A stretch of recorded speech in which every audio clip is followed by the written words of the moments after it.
Hello and good evening. Welcome to the No Exit Experience, where everyone gets a chance to talk and no one is excluded with the exception of those who trample on the speech of others. It is a show where all topics are welcome and no one is censored from giving their honest views on those topics.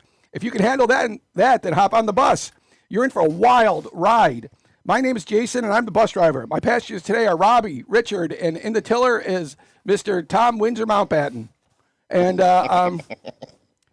we're going to, before I forget, we're on Twitch for a week, Facebook for a month, and YouTube forever. So if you ever want to see another show or a show from the past, that's where you can locate them. But Twitch always makes me think of a literal twitch, and so I don't know that that's really a highlight to me. There is a possibility that the No Exit Experience will go on TikTok. Can't you only put 6-second things on TikTok? That's what I thought, but apparently you can do it. Oh. Somebody's coming over on Monday to show us how. You got it, because, hey, my ego is big enough that I will yell at everybody. Good, I can announce my presidency. Well, when I was going through the Tim Hortons drive-thru, I said I'm going to my pod now. And the girl who I keep forgetting her name. Her name is Addison. She said her dad has a pod, and it's about football. I said, oh, one of the guys that's on the show with me, he has a sports pod, but it's all Sabres and Bills. It's on Thursday. So it's everywhere, man. He said that there is this new service for free. Thanks for the plug, by the way. Restream. And you get involved with Restream, and then they just give you a checkoff list. Where do you want this posted? So you send it up to them. Facebook, Instagram, TikTok, boom, boom, boom, boom, and then it goes out. Wow. That's long overdue. And you can put it on X also. I've seen shows that are going on X, though. I'm sure that's on the checkoff list. Yeah, but you're on X. I don't want to be on my X. Okay, so let's get right into it. So I got something to say about this too. Knock down to the old stadium, Robbie. It's the beginning of an end of an era. That the old stadium being knocked down. It's you know why it's sad, because it's the generation of Bills fans that really have come together and enjoy those Sunday nights, those Sunday afternoons, those Monday nights, and I'm interested in how they're gonna knock it down, because it's different. The way it was built is different from other stadiums. How do you know that? What do you mean? Well, because there's like Three River Stadiums, it was imploded, even Veterans Stadium in Philadelphia, where this stadium is it's going down. Oh, because it's in a bowl. Yeah. I'm interested in how they're going to knock that down. Well, back about 17 years ago, I got a friend seats from the old Yankee Stadium, because she had a Yankees room in her house. She's a huge fan. She's from outside of Syracuse. Her husband's from North Tonawanda, but they live outside of Seattle now. And she's a huge Yankees fan. And so she has all these, in their old house, she had signed baseballs, huge TV, the popcorn machine, and she installed the seats. They were like bleacher seats, because the other seats that I could have gotten needed lead paint abatement. So not getting them. But she also, for her husband, has ordered seats from the stadium. So they unbolt them and they send them, but the ETA is unknown right now. So a lot of that is memorabilia they're selling, Mm-hmm. Like Field of Dreams. You just ask for $20 and they'll hand it over freely. Well, yeah, you get a piece of whatever it is, if you could, there. One last thought was the auditorium ice cream. One of the locals, I said, what? It had Labatt Blue in it, but I said, does it also have puke and piss? Okay. Our friend Paul Dragem. Yeah.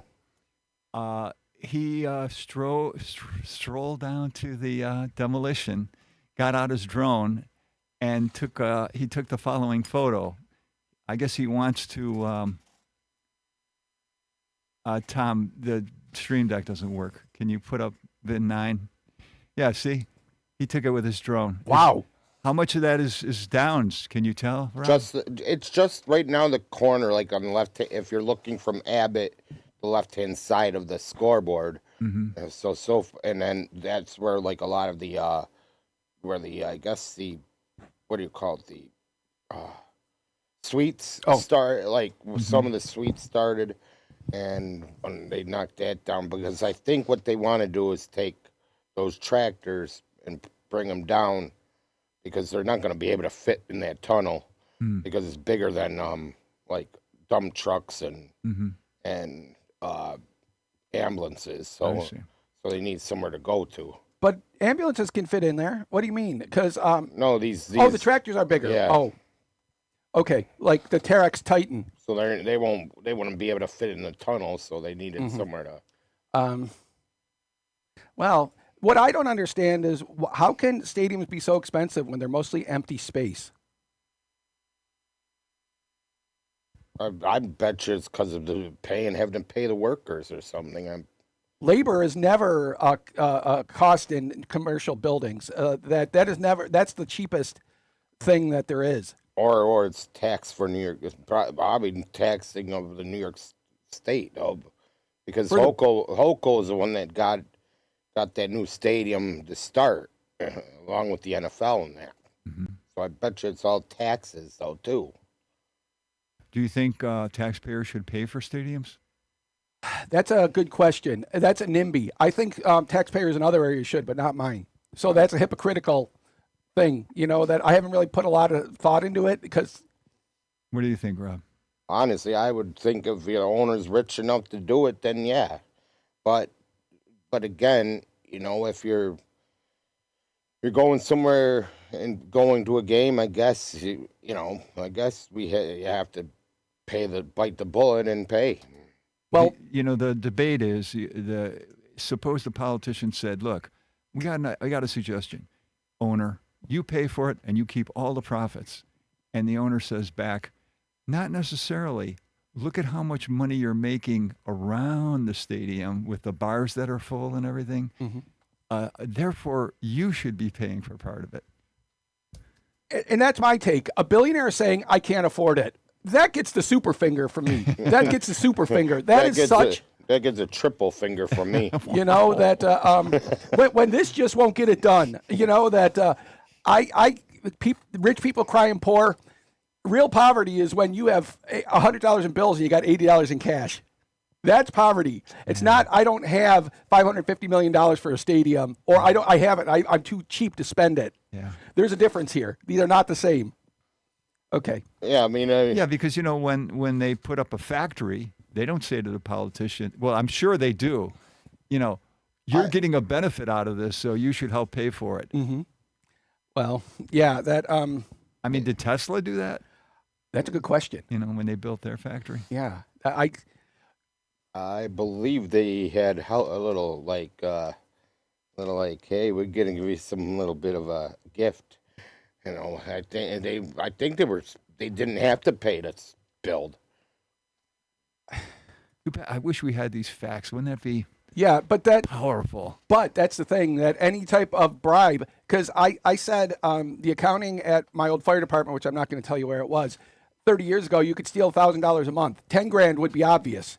And if there's $1 million bribe, that is not, it's hard to hide $1 million. You know what I mean? Like the amount is so big. It's like the elephant that's trying to hide behind the tree. The tree is only here and the elephant is like this wide. It's like that, that having to do it, the best thing is to hide it in plain sight, but most people aren't that smart. Yeah, the thing of it is what is paying for these new stadiums are the personal seat licenses, which you have to have. But I mean, you got to put down a mortgage just to even pay for a personal seat license. Well, that's a boondoggle. That's just like they got that off the model for the video games, where you don't own the game anymore. You only have a license to play it online. Like StarCraft 2 or Quake, you could play that offline until your fingers fell off. And now, if it's or StarCraft 2, you only have or Diablo 3, you only have a license to play it online. And that's what the personal seat license is. You don't own the ticket, you're only renting it. You have to have the license to get the seat. Yeah, I've heard that. It's called the new capitalism, Yeah. where everything is rented. If you're a photographer and you use Photoshop, you can't buy it anymore. You have to rent it. Right, and it's only online. That's what my roommate, she uses it all the time, and that was been a couple of years. There's no hard physical media anymore. And, yeah, I hate that. because one day you want to open it and you can't, because I got screwed by Trains Magazine because I got a permanent circle. So they took my money, but didn't renew my subscription. So they took the money first. So I got a thing from my bank saying, was there fraud on it?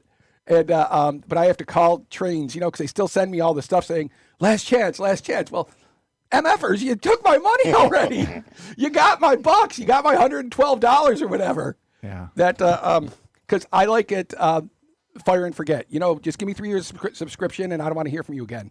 I don't want all your Nicky Knacks or add-ons or accoutrement or all that other crap. So they're trying to upsell you. Yeah, even because they still have my money, but they don't know it yet. But they're still using it. So I just got to get on the stick. Okay. Anything else to say on the stadium? Nice rest in peace. The last thing I forgot. The Maple Leaf Gardens. Do you, when they tore those down, you know what they put in there, right? A grocery store. Yeah, and you know what's on the grocery store on the second floor? The center ice. Yeah, the dot. It's just, it would be mean, like the dot? right there, the center ice dot. It'd be like if it'd be right Yeah, there. the logo's inside a grocery store, and then they got another. You mean it reminds you at one time there was a Yep. It's exactly where it was, and it doesn't say anything else. It's just the red dot that would be at center ice, It's and just where like- it was. It's just like the Canal Side ice skating rink. They tell you where the center ice of the odd was.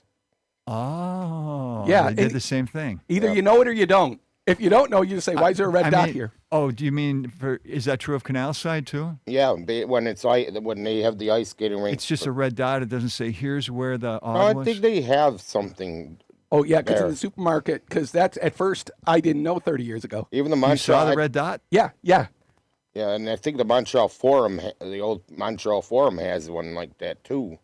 I think they kept their old arena up, and it's like a museum or an also office space or something.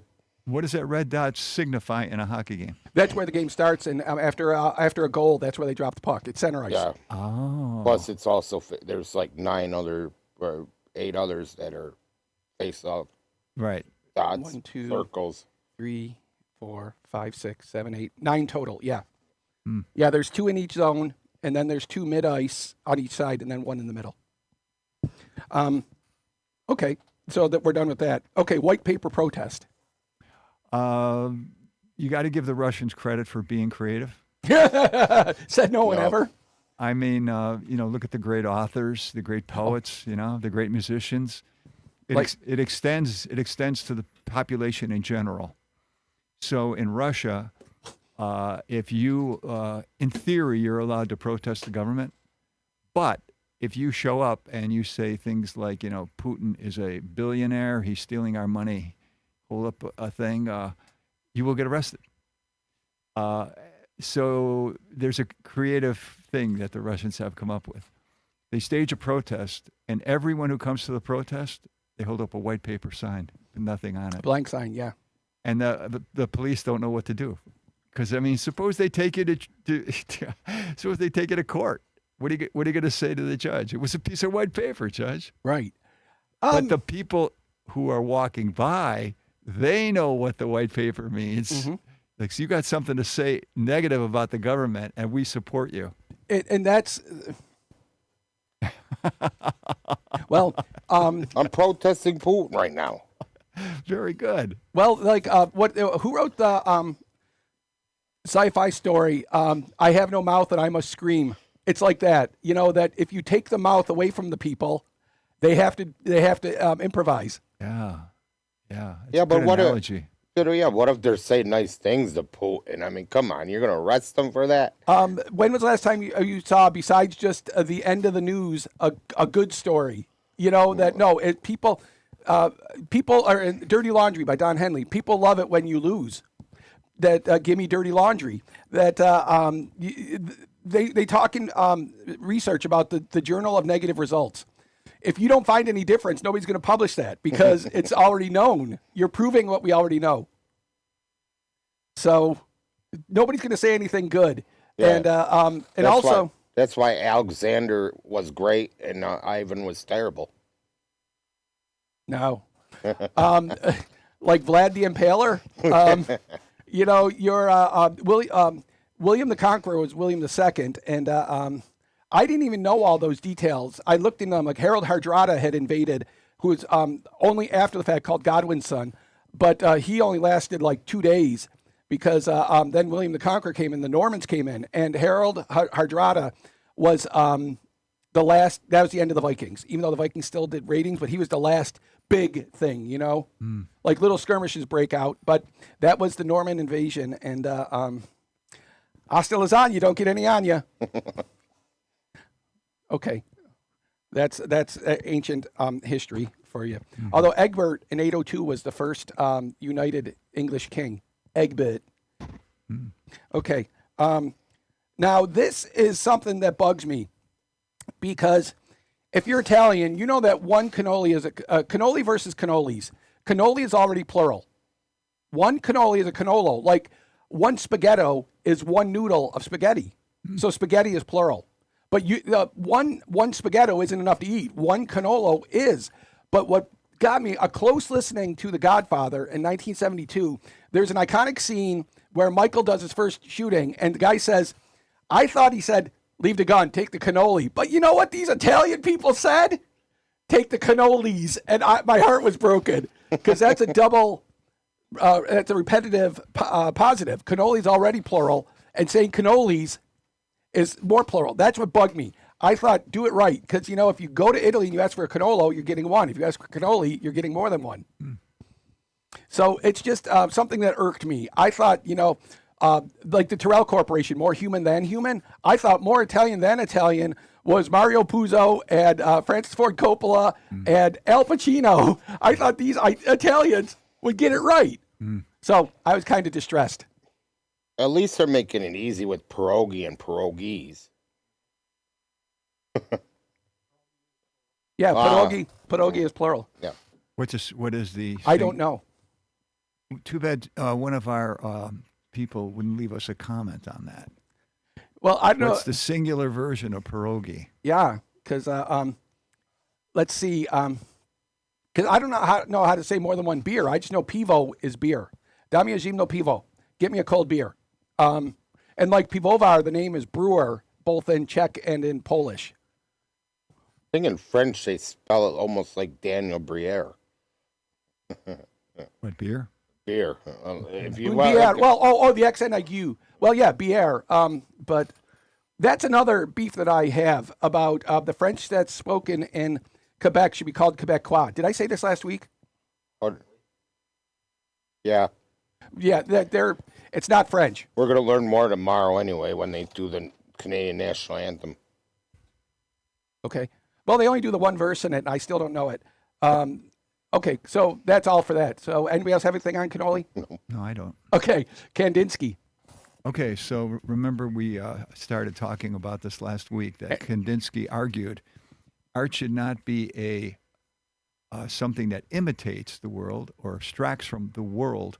It should be its own experience. So when you look at one of Kandinsky's art, you have this vibration that takes place and your mind has a brand new experience. Would you like to see one of his things? Okay, we're going to have Mr. Windsor here. Oh, where'd it go? Oh. Is your mind vibrating? What the heck is that? In the words of George Harrison, it's been done. How about in the words of Jason? Well, as I look at it, yeah, I'm not vibrating. It's not really shaking my world. The first time I saw a Pollock, I was amazed. But if I see it again, and I've seen abstract art before, and so it doesn't. Did your mind vibrate when you saw the Pollock? It didn't. Oh, I wouldn't say it vibrated, but I could see the art in it, which is weird, you know, because when you see the art, you just see it, and because like my niece, when she was 4 years old, she did something in preschool, and it was really artistic, and what I couldn't believe, because I'm looking at it and say, this is art, but she didn't pursue that. Well, I got to give Kandinsky credit though, because you know you have people who, for the longest time, said art represents the world, and then people would say it represents the world, but in a special way, you know, like the people who painted with just little dots. Oh yeah, pointillism. You know. And then you had the people who say, well, I'm going to abstract the world, and it won't be a picture of a sunset. It'll be a circle with a line. So you can sort of see it. But now we got Kandinsky saying it's an experience for your mind. It has nothing to do with the world. Like, where else can you take it now? That's the end, right? Well, I think about hall walls and what you said about the guy who wasn't an artist, about the lawyer who said, "Hey, I can do that," and they all rebelled against that because they're artists. You can't do what I do. Art is where you make it. Well, I think that art it makes you think. It does. What is he getting to? That's what it does. Mm-hmm. What is he getting to? But Well, my case in point is Basquiat. His graffiti was artistic. His handwritten stuff is crap. It's garbage. It's simplistic, and it doesn't show any talent. That and you know, if you have to bring up provenance and this, that, and the other thing, you know, I don't know, because there's what do they call it, the old man or the old master syndrome, when people swoon when they see the Mona Lisa. They swoon? Yeah, that they actually get lightheaded or pass out. And the Mona Lisa is small; it's only about this big, and it's back because the Mona Lisa was painted on wood. That's why the guy in 1911 that stole it, he repatriated it to Italy and hid it for 2 years in the bottom of a trunk. But yeah, Basquiat's his graffiti was good, but that was the medium that was best. I mean, you don't ask an artist that works in paint to do something in clay because that's not their thing. My roommate in college was an art major, and she actually has a BFA. And there was one guy who could do everything. He could sculpt, he could paint, he could draw, he could do everything. He was the true artist. You know, that you give him a box of broken stuff and he'll make you something beautiful. Like the competition they have at the fair every year. Mm-hmm. You know, you get a can and a spring, and you got to do something with it. I think they do something at the state fair, like sculpt butter or something. Well, butter sculpting is a separate milieu, because I went to the state fair last year. I didn't go to the Erie County Fair. Erie County Fair kicks the state fair's ass 8 times out of 7. Oh, I have never been to the Erie County Fair. Really? You're missing something. I would love to. You know, it's the largest fair east of the Mississippi. Largest county fair, though, in the United States is LA County. Yeah, because Canal Fest sucks. So this is interesting. Tomorrow's Mother's Day. Oh, really? I thought it was next week.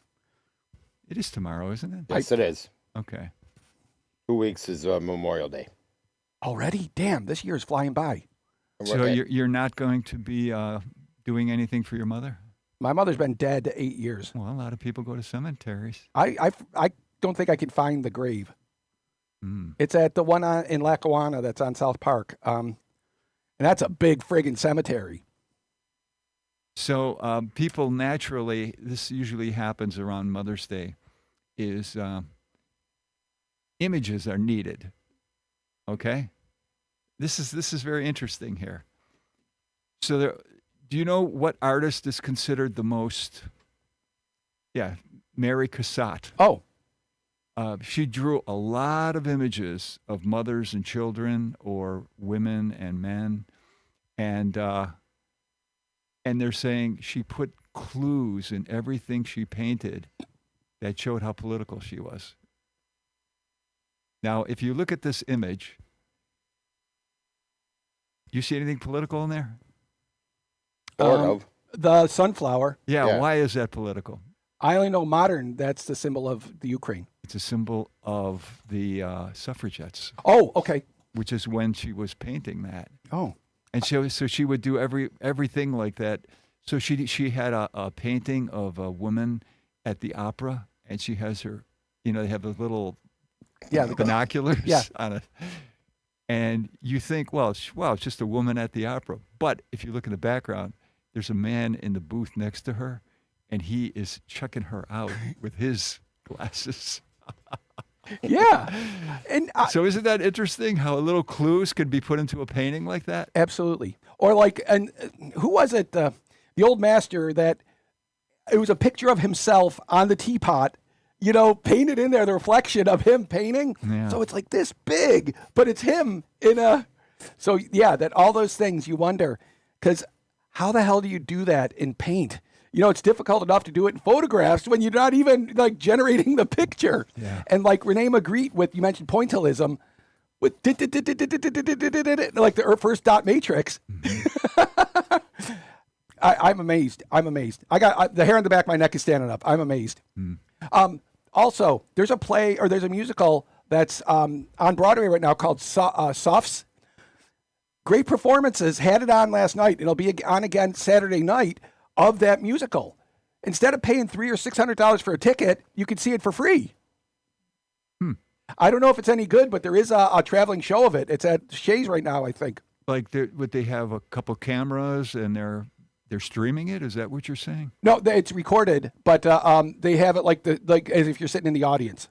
Mm-hmm. So then it doesn't have the subtitles, because when we went to the Met, they had super titles, or they had it titled here because they was sung in French, and the French from the 1800s sung. I can't understand that, so the super titles or the subtitles, they would help you follow what's going on. Yeah. Do you ever go to musicals or?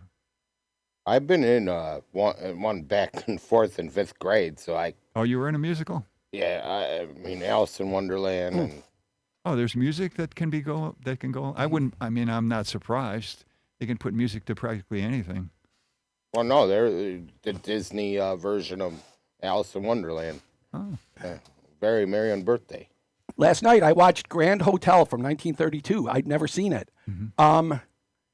That was really interesting because the whole idea is 2 days in the Berlin Grand Hotel and all the stuff that's going on. And the way it ends is people check it out and other people check it in. And the last line is the guy says, "Nothing happens here." Yeah, I've been wanting to go see The Lion King and so, but it just that it's expensive, and for me it's expensive right now. But Indeed. Yeah. That, but I love musicals because it's like you can sing along if you know the words. Do you have a threshold, like how much, if it's beneath a certain amount, you can afford it?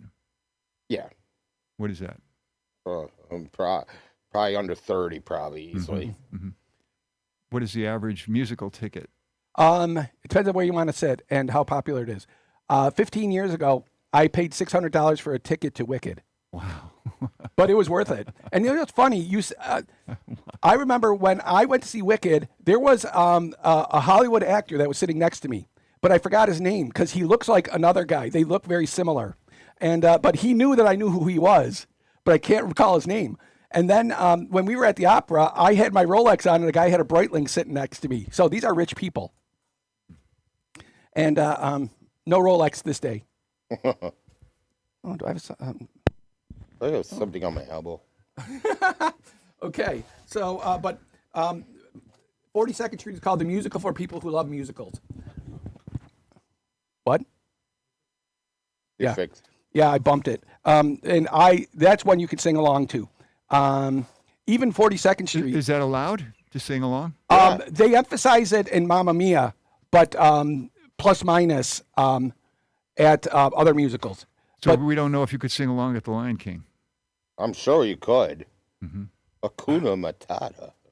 Well, but yeah, that's a question, because if everybody's doing it, they can't kick everybody out. That's a good point. But if I go, Hakuna Matata, and I'm the only one.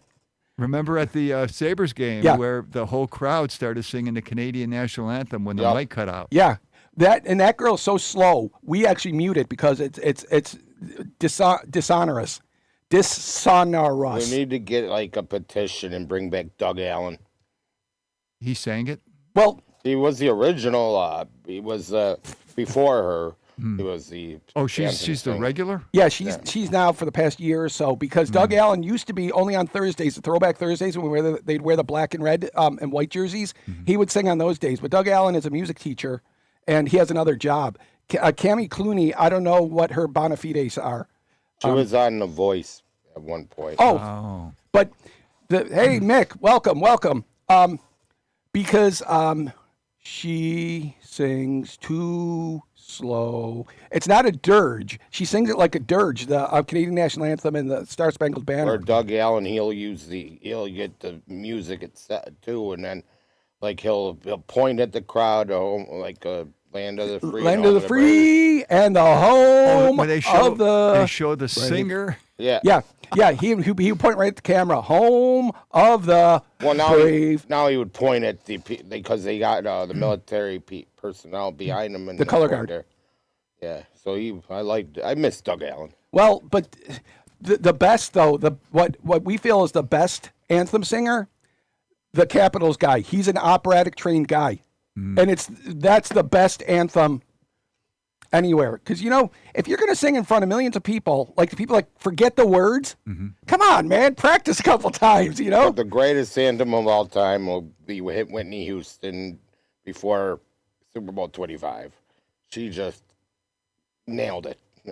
Doesn't baseball have a tradition where they have a different singer for each thing? I didn't know anything about that. Yeah, I think the one year Bisons- for the baseball playoffs, they had a celebrity come in who she knew the words, but she didn't know the melody. Dude, like, come on, man. And then she had to publicly put forth a public apology to the people, saying, I'm still in drug rehab. You have to forgive me. No, I don't. I mean, come on, man. You get one chance because that's a way to, like Kalshi or Polymarket, how you can scam them. The practices for the Super Bowl are open, and you can just time the guy singing the national anthem, and then you can bet on it, the over-under, like 2.5 minutes, for how long it'll take. And so, hey, that's what you do. Well, it's lip sync on top of it too, because I guess that's been a secret that's out. They already they recorded in a recording studio, then they lip sync, and because obviously it's very nerve wracking to do it live. I'll have to research that. Okay. Okay. Are we done with Ars Gratia Kandinsky. Artis? Yes. I mean, I'm done with it. Are you done with the artist topic? I don't know. Let me tell my friend over here. Ars Gratia Artis, art for art's sake. That's the motto of MGM. Okay, so we have the Buffalo Sports Curse. By the way, there's an interesting story about the artists at MGM. Sometimes a director will direct a picture, and then when it gets to the very end, the studio will cut this scene, cut that scene, and the director will be furious. And he'll say, I insist that you take my name off of it. And they came up with a solution. Whenever somebody did that, they used a fake name. They always used the same fake name. And then one day, there was a director who had that name as his real name. That's Alan Smithy. And that's the thing I forgot about Grand Hotel. That is the only picture ever to win Best Picture, and it didn't get nominated for anything else. Nothing else. Not director, any actors. I mean, Greta Garbo was in it, and Lionel Barrymore, and Is it one story or a bunch of stories? several stories, but they tie together. I see. Like John Barrymore plays a baron, but he's really poor. And there's a businessman who is he's a son of a bitch. And Lionel Barrymore is the bookkeeper for that businessman. So Barrymore is going to steal from him. This guy is tired of being his whipping boy. Greta Garbo is a secretary or a transcriptionist. And I don't know if you're going to see it. It's 90 years old, so I'm going to give away the secret. The businessman kills the Duke. He beats him, or the Baron. He beats him to death. So he gets arrested, and in that time they handcuff him to him. He says, "Do we have to do this?" But he walks out like this.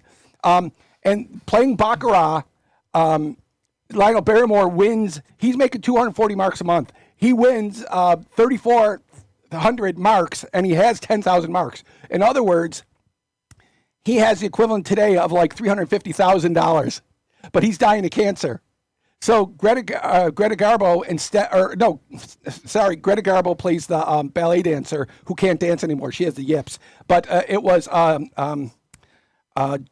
Joan Blondell. We don't need to know. Well, whatever. The secretary was. They're all Americans or British, but she goes with Lionel Barrymore. You know him as Mr. Potter from It's a Wonderful Life.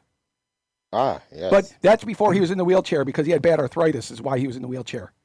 That wasn't the character. That was him. He had Yeah, that. yeah. Wow. Yeah, because I've seen movies from him from 1930 and 35, and he really had the gift of the Barrymore family. So in any case, nobody got nominated, but that movie won Best Picture. Okay, so I'm sorry to belabor that. So the Buffalo Sports Curse. I want to hear you guys' ideas of breaking it, because my idea, I really do not want to throw Scott Norwood over the falls and the curse, because that's where I think the curse started, was wide right. And ever since then, you had that Music City Miracle, no goal 2, wide right 2. I mean, we got to figure out ideas to break this curse. I mean, we got the team that's in the playoffs that has a chance of winning the cup and that. We need to figure this out. Well, 1 year ago, we would put all our eggs into the football basket, and that's been upended. That cart's been turned over, and nobody would have guessed that the Sabres would be here. I mean, what did Michael Jackson say in Billie Jean? When the lie becomes the truth? So I don't know. I don't have any idea. What, turn around 3 times and bark at the moon? I don't know. Or moon the other team, and hopefully they fall over. Speaking of, you don't see Steve Christie in the Lake Effect furniture commercials anymore because he was a part of that. I wonder if he sold his part, because Mariah, the woman that's the nice looking brunette, covers up her tattoos now. She has a full sleeve on the left arm, and now they put a jacket on her or a sweater.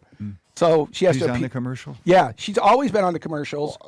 Unless the Bills are going to sign him, and they signed an old kicker last year with Matt Prater. Yeah. He was already retired, and he was doing like coaching a high school team, and Tyler Bass was injured, brought him in. So maybe Steve Christie's like practicing. Steve Christie is... like if he can do it, I can do it. You know, they like yesterday, Ryan Miller was banging the drums, and I thought that they should have dressed Miller and put him in for Lions, but what do I know? What does that mean, banging the drum? Let's go, Buffalo. Oh, during the game? No, before the game. Before the game. But it's a big bass drum. I Yeah. see. So, boom, boom, boom, boom, boom. So they don't even have to amplify it? No, but I think they do. They think they got a microphone right there. So, I mean, but also they let football players in. So I'm wondering, you had Josh Allen banging the drums against Boston in game 2. They lost. Then I guess Rob Gronkowski was in the suite, and Don't they have a celebrity Zamboni too? local, like, Because I think Josh Allen was on the Zamboni. but the they Zamboni, were riding it at Yeah. the front of it. yeah, it has bench seats on it now. So you can ride the Zamboni. You're not steering it. And they have, Celino Plumbing has their siding on one, and Toyota has the other. But no, just you can't go and ask to go on the Zamboni. You got to be invited. Is that? I don't know how, I believe so. Yeah. Yeah. but you're not on TV when you're on the Zamboni. Just riding it is like, hell yeah. At least you can trust the driver. I mean, because he hits the wall, you're screwed. People used to cheer when the Zamboni hit the wall. Do Hey, they still do that? Oh, no, they're already at the concession stands buying their popcorn and whatnot. and their beer, because I think the best thing that stadiums have done is no beer sales after the 7th inning, or after the third quarter, or the second intermission, Is that because they don't want you to drive home drunk? and not make a scene in the venue. They don't want to be They don't want to be responsible for drunk. I mean, Good rule. the NFL. They always tailgate. I mean, well, college football too. But so it's like they've already drank before they even walk in. But they don't want you still there finishing it after the game is over, and so you're either you have the foresight to get more beforehand, which most people don't, or your drunk starts dialing down at the end of the game. I don't even buy it in stadium. My way, it's like What, you don't think a $20 beer is a good deal? nope. That's how much? I'd rather go than 25 ouncer is $2 at 7-Eleven. So What a But- markup. But it's like last time I went, it was like $17 at Key Bank Center recently. Was that draft, or did they take the big can and pour it into a cup? It was just a big can. Oh, yeah. That's a huge markup. And $5 for a 12 ouncer. Crazy. That's insane. That's insane. But likewise, that's why it doesn't come in bottles anymore, because bottles break. What do you want? I want world peace. I want people to love each other. I mean, what do you want? Oh, dog and a beer. Go to jumping on tables, they break. No, that Field of Dreams. Well, What do you want? Oh, dog and a beer. Is there still jumping on tables? Oh, yeah. Oh, come on. It's Bill's Mafia, baby. Yeah. Because don't they have a sign, no table jumping, and people ignore it? I don't know. There's no rule for that. This is Bill's Mafia. But it's like even the people baptizing their kids on TikTok with putting them through the table. They slowly. They do that? Yeah, absolutely. I tell people to jump at their own risk. Remember that everybody you see, 50% of them are below average. So people are going to do what they want to do, irrespective of the Isn't there a danger of spinal injury? absolutely. Or shoulder injury, neck injury, hip Yeah. injury. So the table doesn't break your fall that much. No, and if you get the wrong table, it won't break it all, and you'll break you. People our age will not jump through tables because we will not heal properly. If you're 20 or 30, go for it. Have fun. But don't they score it so it? I have no idea. Because it always seems to break with a perfectly Yeah, clean. no, and they use some of these plastic tables that they get like from Dollar General, and I think they do it just to soften the blow. It's Still- just like the WWE. Still, I can't recommend it. That's my professional opinion. I can't recommend that. I just say do it at your own risk. Go for it. It's fun. It's all fun and games, so somebody breaks their neck. Exactly. Okay, well, that and $3 to get you a cup of coffee. So we have CPR training. This happened in Milwaukee. Okay. A high school teacher, he teaches the same class every year, and it has to do with being a good citizen. And he says to the class one day, today I'm going to teach you a class on something that you might not think is a sign of being a good citizen. I'm going to teach you how to do CPR. And he says, I do this every year, and I just want to let you know it's important. So follow me. And he teaches the class on CPR. How's this for synchronicity? At one point, he says, I can't believe I'm sweating so much. He grabs his chest and he falls down. One of the students immediately calls the ambulance, and another student says, shouldn't we do CPR while we're waiting for the ambulance? And they do. So the ambulance comes, and he goes to the hospital, and he gets out of the hospital. He's teaching again, and the first thing he does is he says, you probably saved my life to the class. People get the ick factor now because of COVID about doing the pulmonary part, the Yeah. breathing. What we want is maintain blood pressure. So if you can only do compressions, do the compressions really well because you maintain it. Because once you stop to breathe, you lose all that pressure. Because remember when Damar Hamlin got hit? Yeah. He walked 10 seconds and then he fell down? Yeah. If your heart stops, you have 10 seconds of consciousness before you pass out. And that's why, and all that pressure, because the arteries are a pressure reservoir and the veins are a volume reservoir. And it wasn't for the well-trained staff. They did a great job. He wouldn't even be here. Yeah. Well, The Cincinnati medical crew. and plus the Buffalo medical. Well, the Buffalo. The trainers? Yeah, Well, they did it. but that's, I did EMS for 10 years. That's what we do. The rapid in emergency medicine is the rapid recognition of sickness and health and the treatment of the critically ill and injured. Most people aren't critically ill. Did they do the paddles? on Yeah, him? they because what happened was an RNT syndrome. Your heart depolarizes and then it repolarizes. But if you try to depolarize again when it's repolarizing, you get a little bit of a push and it throws the whole thing into disarray. It throws it all out.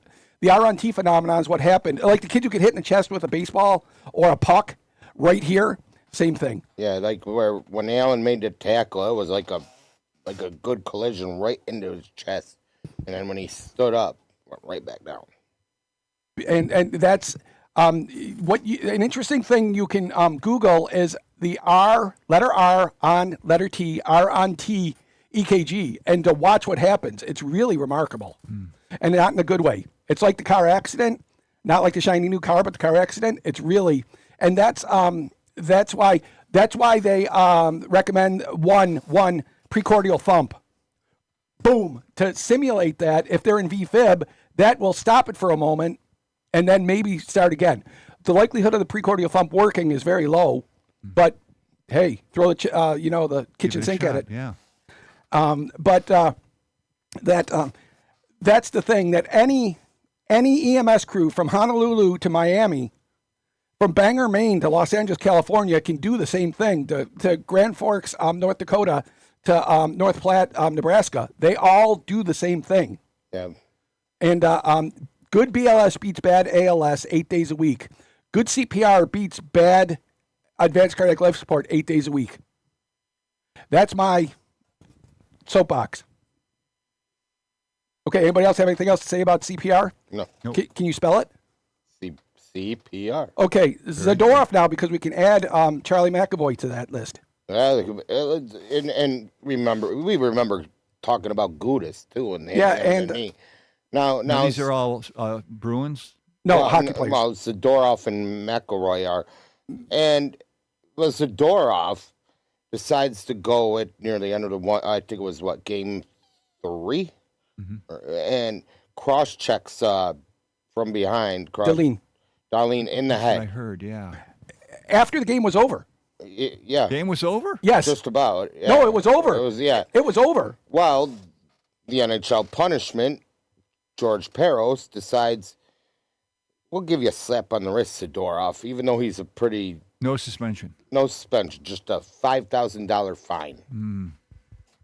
And because he only said he didn't have to come in person, only a phone conference. And by the limit of the collective bargaining agreement, if you get a phone, you can only be fined up to $5,000, can't be suspended. Because McAvoy, who did a Todd Bertuzzi and hacked at Benson, he's going to have an in-person visit, and they'll be applied to the beginning of next season. See, but the thing that bothers me with the NHL on there, you want to protect head injuries, but yet you're getting somebody to cross-check a dude right in the back of the head? Come on. You're being hypocritical now about your punishments.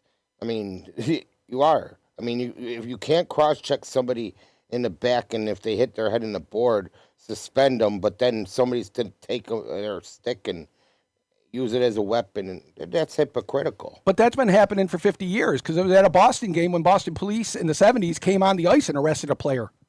I mean, there was a guy that died in the 30s from getting beaten. Oh, Terry Sawchuk died in Montreal. He had 103 shutouts in his career. He got beaten to death by a teammate. What year? Goodness, when was that? 70s? Sawchuk. Or earlier in the 60s. That was way before my time. I see. But the violence has always been there. And lacrosse and hockey are the only two organized sports that allow fighting. I think the worst one wasn't it McSorley grabbed somebody and just bulldogged him on the ice or something? Well, yeah, but like I said about Todd Bertuzzi when he did that to Brian Berard, and who was it? Donald. Well, whatever. Finish this. But constantly, violence is always there, and so when you give somebody, it would be like a baseball player taking a bat to the catcher. You don't do that. You know. Test. Okay. So, Richard, are we done with Zadorov and violence? Yeah. Okay. Herbert Hoover. Okay, so the Great Depression happened in 1929, and there was a day on which the stock market crashed. Prior to that day, when the stock market crashed, there were so many people playing the stock market that when you went to the beauty parlor, they had a stock market ticker telling you if your stock went up or went down. And the women in the hair dryers were talking to each other about which stocks they were playing. That's how common it was. So Hoover got elected, and he has a meeting with all his advisors on the state of the country, which was doing remarkably well. And his advisor said, you got to do something about the stock market. Companies that are worth like, $1 million are trading at $50 million. And they said it's going to crash. You can't sustain this kind of foolhardiness of I'll buy the stock and there's somebody who's stupider than me who will pay me for it, And so Hoover says, absolutely. He said, what should I do? And they said, for your very first speech, you say to the people, it's time to stop the hystericism over the stock market. You should just tell the people, say, it's going to crash. You should cut back, cut back until you're not investing anymore. What was the counter argument? Can you guess? Do more? Yeah, but why would they say that? I don't know. His other advisor said, well, Mr. President, let's say you go and give that speech and nobody follows it and the stock market keeps going up. They're going to blame you for trying to stop a good thing, and it will hurt your popularity. Until it goes bang. Exactly. So obviously he followed the second advice. Mm-hmm. Imagine if he had told people to start cutting back, if he could have prevented it. Well, it's a game of musical chairs. And you just don't want to be the one stuck without a chair. Yeah. But we had, when I was younger, we had mistaken notions of what happened during the Depression. And that's when I remember, was it in 8th grade social studies? The unemployment rate. Do you know what the unemployment rate was during the Depression? I thought it was 30%. 25% is what we were taught. Yeah. So, but it wasn't like 70% or 90%, Right. Right. But that affected all the other wages too. Mm-hmm. I remember a woman once told me, she said, and when the Depression hit, we took a pay cut. Of course, everybody did at the time. And I thought, I never knew about that. You took a pay cut when it happened? And well, doctors were fee for service. So you just didn't go to the doctor, because you'd have to just pay them at the time. Yeah. So you just forego the doctor's appointment. Yeah. I wonder if they reduced their prices too. Doubt it. I mean, the cost is the cost. And so people just... now they make a lot of money. I asked my dentist if he could pull a tooth for $100. He said, I can't do it. For what it costs me for labor, for time, and for materials, it's not worth it. So he couldn't pull a tooth for $100. I mean, it's just what it is. The cost is the cost. Oh, it's easy. Just we'll tie a little string to the door and we'll put it on your tooth. Mm. And we'll just You ever close hear the door. about that? Oh yeah, I've heard of that. But luxate towards the buccal plate. I was going to use I had a bad tooth here. Now it's gone. I was going to pull it out myself, and a guy online said just luxate towards the buccal plate, which means go this way. Go towards the inside of the mouth. It's yanking it out. Or go play some hockey and get hit in the face by a stick. Yeah, but that's right here. I mean, Alex Ovechkin already is kind of goofy looking, and when he lost the tooth, he's smiling and he's like, but his father was a hockey player and his mother was a basketball player, I think. They were both real athletes. And now the thing about Ovechkin is keep him on the ice because he's old and you're talking about bringing Steve Christie back. He gets gassed. And if you keep him on the ice, he's a dead weight. Okay, so we're getting close. So we're going to rip through two more topics. White paper protest is on here twice. Yeah, so we got to skip that, obviously. That's called toilet paper. So the little pantries. Yeah, I mean, I'm seeing a lot more and more with the little pantries. I mean, people are, donating to the pantries and able to help, Define what it is for me. Yeah, what is that exactly? These are little cabinet type things outside. Oh, people put them on their front lawn? Yeah, and Yeah. what people do, they donate, instead of having to go to a regular food pantry, people will put cans of ravioli or mac and cheese, peanut butter, and that. Very altruistic thing. Yeah, and we have I think NT has a lot. We're probably 8 or 9 around the city, where just people are so generous. It just shows how people are Sure. so generous. Yeah, yeah. You know, like those little library boxes? Same It's like thing. that. Yeah. Yeah. It's They a also good have idea. that too. Yeah. Something good that you can put in there are canned beans. Beans are high in protein and they're a good meal and it's very filling, you know? So get canned beans and diapers. And they're magical fruit. Um, the more you eat, the more you chew. Yeah. So, isn't it bad form if you happen to own like a Cadillac or a Mercedes to drive up and take food out of one of those? Well, there's two ways to look at that because if you are otherwise rich, but I was ghetto rich because my car cost more than my apartment when I lived in South Carolina. I was paying $400 a month for my rent, and I was paying $450 for my car a month. So I was ghetto poor. Yeah, I would when I wasn't getting any money, basically, yeah, because I was like out with comp for my injury and after surgery. I didn't get any money. I didn't get any money because obviously I wasn't at work and anything, and it was so beneficial and that they were beneficial. Even when you're like unemployed, you're basically taking a huge pay cut, and they're very beneficial. Because there's two sides to the Mercedes thing. Because if you got to take it in for service, I remember the BMW 7 Series. The repair guy said the 7 Series you take it in, you're going to get a $3,000 bill. And I imagine Mercedes is the same way. Just that's the way it is. That's cost of doing business. And so you don't know what the person's life is like. Are they living out of their Mercedes? Or if they have an Escalade, are they living in the back? You're sleeping in the back.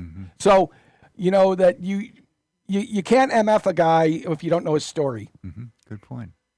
And so, well, let's see, 3 minutes left. So we're going to bypass your last topic, and because I want to get to stranded in the straight. We'll save that for next week Yeah, because yeah. I'm sure we got stories. Oh yeah. That's why because we're getting close. So can you do this in a Okay, minute? Sure, I can.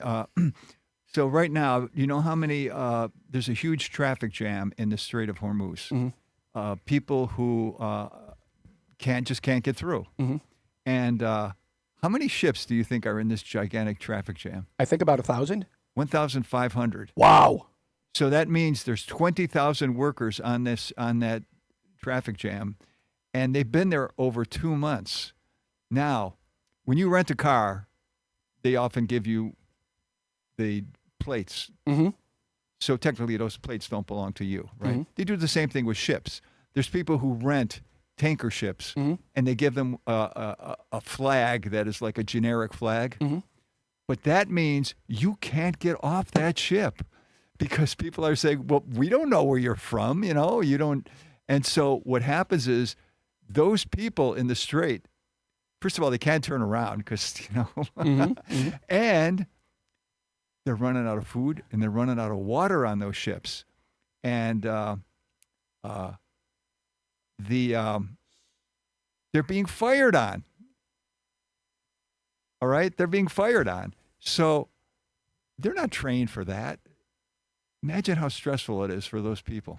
How about a cottage industry of bringing supplies to the ships? You know, If you wouldn't be fired on, that Right. would be a good thing. because that's just it. I mean, you can go 2 weeks without food, but you can go 3 days without water. You know, Doesn't Pizza Hut deliver on water? Right? or drone. Drone. Yeah. So, to me, when I read that, I thought that's just one more way that Trump has screwed up not only the country but the world with his inadequacy. And He clearly does not know what he's doing in that job. he can't admit that he ever made a mistake. He said, if I ever make a mistake, I'll tell you. And so he doesn't think he's made a mistake. And, you know, they're going to have a bomb in 2 weeks, they've been saying for 40 years. So, I mean, that's beating a dead horse to a red mist. Speaking of, we're in red. So I have my groany dad joke for you all for the end here. Somebody tore the 5th month out of my calendar. I'm dismayed. Oh, right. I'm going to hold something up here, y'all. Can you focus on me, Tom? Okay, if you can see this, or is that flash of light on it? This is a QR code which will take you to the Facebook page. So if you take a picture of this, it'll be a fast way to get there. Otherwise, you got to search for Think Twice Radio and the No Exit podcast. Okay, that should be enough. And also, we're, as I said, Twitch for a week, Facebook for a month, and YouTube forever. Robbie. Happy Mother's Day. And? Go Sabres. You got it. Thanks, y'all. Bus is pulling into the station. Have a great week.